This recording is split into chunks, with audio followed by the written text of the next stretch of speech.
Պատճառ-հետևանքային կապերին անդրադառնանք, դե եթե կան այսքան հանճարեղ իմաստուններ,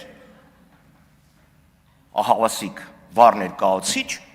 հենա ինչի եք էս մարմինը պահում, փող եք ծախսում, մարդիկ գաղտնա լսում են, բյուջե, հենա նստեք իմաստուններով, վերլուծություն արեք էլի, բրծեք, ինչ ինֆորմացիա, ինչ ծառայություն, իմաստուններով նստեք որոշեք,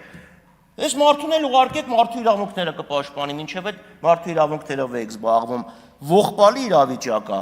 Պարոն Ալեքսանյան, ձեր հարցնի պատասխան ասեմ, եթե ձեր հանձնաժողովը 3 տարի ճգնելուց հետո երկներ եւ զեկույց ունենար, զեկույց չունի,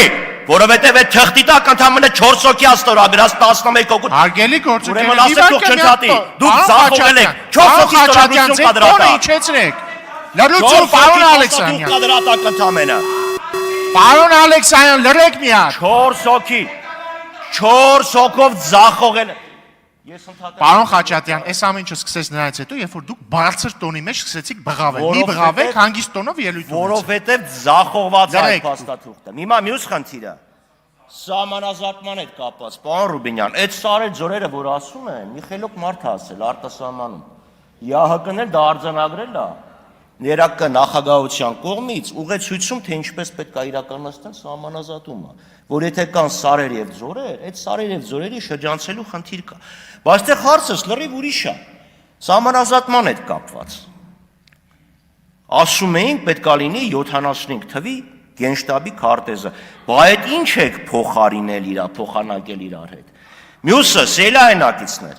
Ձեզ Նիկոլ Փաշինյանը ուղղակի շանտաժի է ենթարկում։ Ասում է ես չլինեմ, կլինի պատերազմ։ Այսինքն ինքը ներսում չունենալով լեգիտիմություն, հասկանալով իր գավիժող հեղինակության եւ աջակցության մակարդակը,